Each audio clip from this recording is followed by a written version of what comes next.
So I was sitting back thinking to myself, right, with all of these new console devices that's coming out here with the PlayStation Portal, and then we got the PS5 Slim, what about like the OG one that I got right here behind me? Like, should you all still buy that one here in 2023? Because after this system here has been out for over 3 years, I kind of want to talk about my personal experience with the PS5, the OG version here. Now I got the digital version here that I got behind me. After all of this time, is it actually still worth buying, in my personal opinion? Let's talk about it. All right, so the first thing that we actually got to start off talking about, and that is just the whole physical design of this console. Like, do I feel like this console has aged well in the 3 years that I've had it here and the 3 years that I've been playing with it? And for me, I would say yes, and then I would also say no. Now, the reason why I actually say yes is because although we all know it's got this odd, crazy shape of a console design, but once I actually have it tucked away in my entertainment center here behind me, I don't really think about it as much as far as the size of it. Now, I can't front, don't get me wrong, I'm with y'all. It is a crazy large console that I wish was a whole lot smaller and just an overall better design, because sometimes, like, if I decide to actually move it around, I feel like it just wobbles a little bit because, again, of this whole odd shape that it has, which is just something that I don't like at all. But I will say, from just an overall design perspective, I do kind of feel like it does have somewhat of like a futuristic look to it. And once you guys add your own sauce to it, like I did with mine, as far as like if you want to switch out the plates to it, or if you want to change lights to it and all of that, then I feel like it starts to kind of look pretty dope. Now, the reason why I actually say no is for a couple reasons. The first reason is because of the lack of USB-C ports on this device. To me, it's crazy how many devices since the original PS5 came out now uses USB-C. Even the new iPhone 15 has USB-C. Like, hell done froze over, y'all. Which means that all of these devices, whether it's headphones, earbuds, all use it, and it just would have been nice to at least have more USB-C ports on this device than they have USB-A ports. The fact that they gave us 3 USB-A ports and only 1 USB-C port, I just feel like that didn't really age that well, knowing that USB-C was the future for connectivity. Now, for me, I personally would have liked if they would have did like 2 USB-C ports and then 2 USB-A ports, like to somewhat even it out. Now, the second reason here has to deal with the size. Now, after 3 years of having it, I do wish the console was a bit on the slimmer side, mainly because I would have just personally loved to sit it maybe on the side of my console and my entertainment setup that I have. But the size of it, it just don't look that sleek and slim in my personal setup. So I have to actually keep it tucked away here underneath here. And I'm not saying that actually looks bad. I just sometimes, you know, I got all this customization on it. I kind of want to show it off. Now, the last thing that I felt like it didn't really age well with this is honestly the stand that actually came with it. I'll be honest, I wasn't a fan of that plastic stand by any means. I just always felt like it was something like an afterthought versus something that came with the console. Like, I would have liked for them to maybe have a stand somewhat built in that kind of flow with the design of the console. Just seemed like it would have made a whole lot more sense than kind of like this whole standalone stand that kind of somewhat clips on, but it really don't. But the funny thing is, 2 out of the 3 things that I mentioned for the nose, they actually fixed when it comes to this new PS5 Slim version that you guys can check this video out that I'll have right up here, as well as towards the end of this video. So at least I feel like Sony in that aspect to it with this whole PlayStation Slim that's coming out, I feel like they somewhat are listening to what people actually wanted as far as the improvements, and they kind of recognize that, and I do feel like they gave it to us. All right, so the next thing we got to talk about is the next gen Dualsense controllers. Now, I got to give the good as well as the bad about my personal experience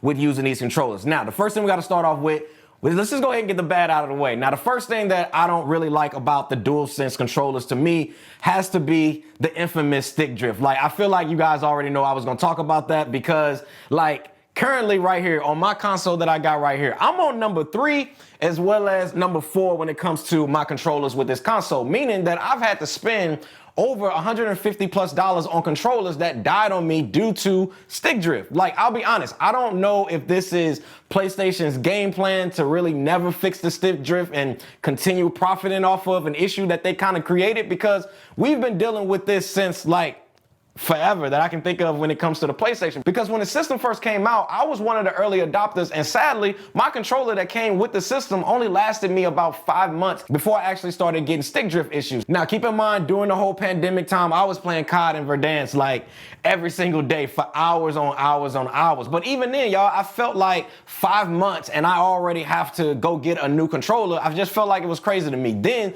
I bought another one, right? And then from there, again, after maybe about, I would say say 8 months or so, I started getting the same issue. I got the controller drift again, had to go buy another one, and that's how I got this black one right here that I got in my hand. And I feel like this one so far, it has been holding up. I've had it for a solid amount of time here, still testing it out. But with all of that, man, I just want to let you guys know, if you plan on buying this system here in 2023, you do need to budget for buying more controllers, because honestly, it's the inevitable and it's just going to happen with yours as well. But I would recommend, honestly, instead of buying one of these, I would personally buy the new Dualsense Edge Pro controller that's out right now. That way, unlike what I had to do with my Dualsense controller, I had to shell out $70 per controller each time. On the Pro controller here, if I get the stick drift, I can easily be able to swap out the drifted joystick for, I believe it's only like 20 bucks, which they still making money off of. I get it, but I still feel like it's a cheaper option and a cheaper alternative than spending a whole $70 on an entirely new controller when you can just spend $20 and replace the stick in itself. Plus, I feel like with this controller right here, I feel like you just get a ton of more features than what you get on a regular DualSense controller. Now, the second issue or thing I guess I would like to see the Sony improve on when it comes to the stock controllers, and that is the battery life. Now, most of us gamers out here, right, when we playing games like Horizon Zero Dawn, God of War, that new Spider-Man 2 that I got loaded up here right behind me, which I ain't gonna lie, I can't wait to actually get this one popping. Also, Ghost of Tsushima, just big AAA titles like that. We're gonna be spending hours on hours on hours on these games, and it's best when you guys have a controller that's actually gonna last. Well, in my personal experience, I'm just not a huge fan of the battery life when it comes to PlayStation controllers. Now, after using the controllers here for the time that I've had it, which I'm not gonna lie, it's a while, I usually get about 4 or so hours of gameplay before I actually get the whole battery message pop up on the screen saying that my controller is dying. And I know y'all with me, right? Like when you playing this new Spider-Man or just like other AAA titles, 4 hours is just gonna blow by like super quick. And I get it, right? I can take my controller here, plug it into my console, but come on, man, let's be honest. Who really trying to be connected to their console like that? Like, I personally sit pretty far away from my TV whenever I'm gaming, and that just don't work for me. But this is why I always at least keep 2 controllers. Like, I got my OG one, and then I got my DualSense Pro controller here, because when one dies, I can easily just put the dead one on the charger, pick up the new one, and keep the game going for as long as I want, and then obviously just swap them out throughout that cycle, which is something that I would personally highly recommend you guys do, is definitely get you 2 controllers. Now, although these 2 things here are things that I would personally like to see them fix, but there's a lot of good things, and I mean a lot of good things when it comes to this controller here that I feel like aged very well. Now, the first thing being the components on the controller, like the triggers, as well as the buttons on it, obviously besides like, you know, the stick drifting, because we already know that's a thing. I feel like there's no issues with them, even with all of the moving internal parts when it comes to the triggers, as far as the tension pulls, which only, you know, certain games actually is going to allow you guys to be able to experience that. Still works no problem. Like, this is by far, in my personal opinion, the best gaming controller that is out on the market today. And I get it. If you guys are an Xbox fan, I got love for y'all too, but come on. The Xbox Elite controller, it still ain't on the level of the insane amount of tech that's in this controller right here. From the touchpad to the triggers on here, the great haptic feedbacks, the lighting on the controller here in certain games like God of War or, you know, maybe Horizon Zero Dawn, like, you can be able to see the health of your character in the game reflect on the controller around the touchpad, which to me is dope. Stuff like that, man, I feel like is why, like, I can tolerate the battery life issue that I just spoke about a little earlier in this video, because I'd rather have all of these cool features with a lesser battery life than not have these features with more battery life. Like, I feel like it's a trade-off that I'm willing to accept. Although, not gonna lie, it would be cool if Sony did offer a lesser expensive controller that didn't really have all of those features in it, but you guys still were able to get maybe like 7 to 8 hours of battery life. You know, I'm just saying, Sony, like, let's go ahead and make that happen. Just, you know, give me 15% of the sales and, you know, we got a deal. Let's get the contract going. But overall, y'all, man, I think this controller here is a solid controller. Just mainly need them to kind of figure out the whole stick drifting thing, because listen, Sony, man, y'all been making crazy money off the stick drift for years. Like, the jig is up. All right, so the next thing I want to talk about is the software over time and the time that I've had this system, kind of how it's held up and all of that. Now, I'm gonna be 100% honest with y'all here. When I first got this console as an early adopter, it was very buggy, y'all, man. The interface really wasn't working that well. There was times that games would just crash on me. The system would crash and then I would have to reboot it. And it was just not the best experience. And I'm not gonna lie to you, man, out the gate, I was kind of like, man, what did I just spend my money on? And to be honest with you, I felt like the software was very rushed in the beginning. But over the years that I've had it, I feel like Sony has ironed out all of those issues and they've fixed a lot of those problems. So if you guys are thinking about getting one for this upcoming holiday season, then I would say you won't have any of those issues that I had back then today. Now, when it comes to the layout of everything within the software, I do feel like it's very easy to navigate once you guys get used to the layout. Also, I do like how easy it is to be able to customize your system within the settings, whether it has to deal with making changes for your picture quality or making changes for your DualSense Edge, like the Pro controller here that has its own menu and features, which I think is dope, to be able to change and set the custom buttons on that. Or even if you have a pair of headphones or earbuds or anything like that, like the settings for it, it's pretty simple, man, and easy for you guys to understand. Like for real, y'all, like I feel like the experience has just been smooth, and just as an overall software experience,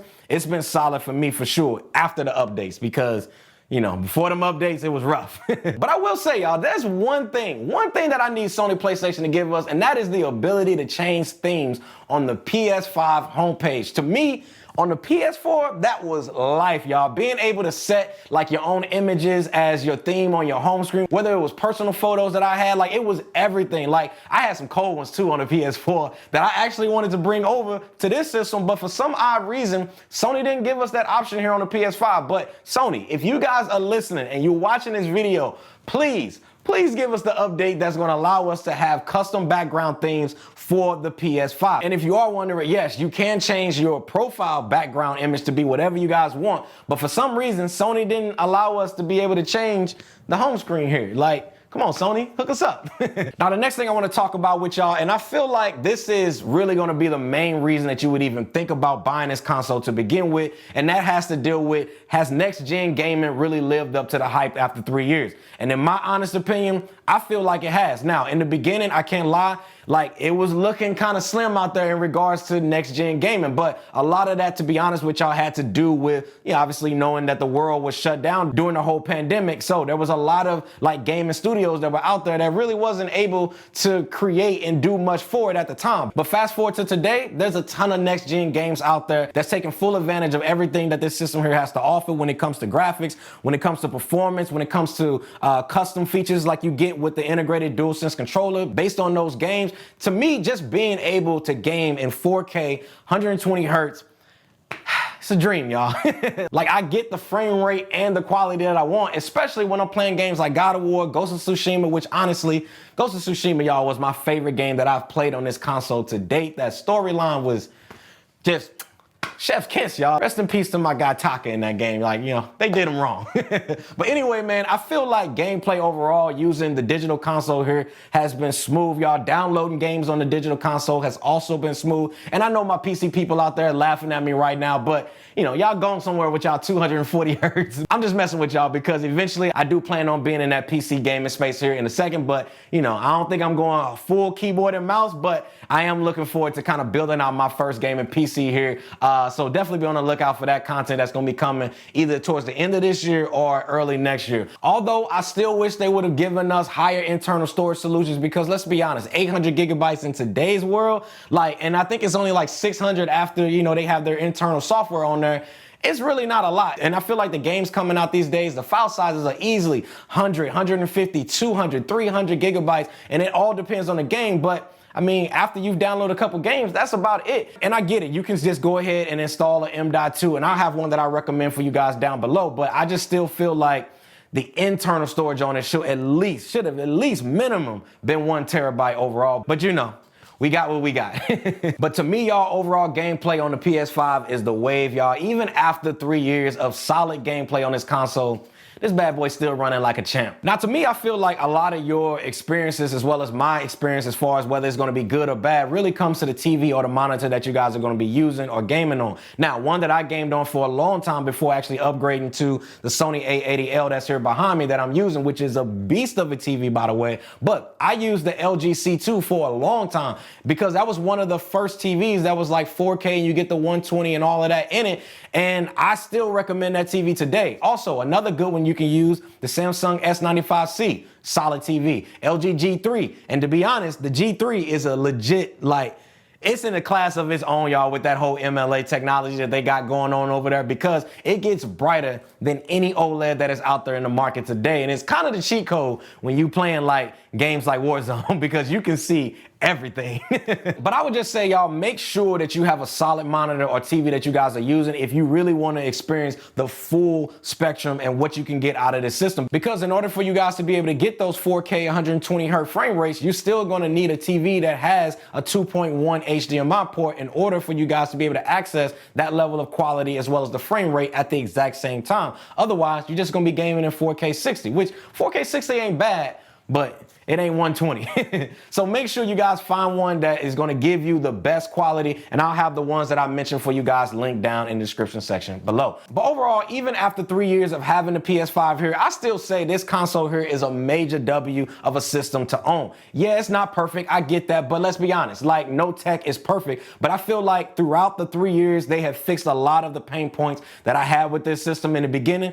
You know, besides not fixing the stick drift. Now, to me, I'm a digital console owner because I didn't really want to deal with storing physical discs anymore, but I'm sure that experience with the physical one is pretty much going to be similar to this one. And that all comes down to your personal preference on which one you guys would want to use, because to be honest, I can see both arguments as to why you may want the physical disc copy or why you would want the digital copy. But I feel like when it comes to the PS5 here, the OG one here, I would 100% still recommend you guys buy this console here in 2023, as well as even in 2024, even with that new PS5 Slim getting ready to come out here next month. If you guys are someone out there who loves games that comes out under the Sony brand, then I need you to understand that legacy continued over to the PS5 from the PS3 classics that we had, even to the PS4 classics that we had. This is the main reason why I'm personally a Sony PlayStation guy, because of all of the amazing game titles that they have. And I know us PlayStation heads, we've been saying this for years, but let's be honest, it's the truth. Like, we got Uncharted, we got God of War, we got Horizon Zero Dawn, Spider-Man, Ghost of Tsushima, and I mean, like, the list just goes on and on and on. And for all of those games,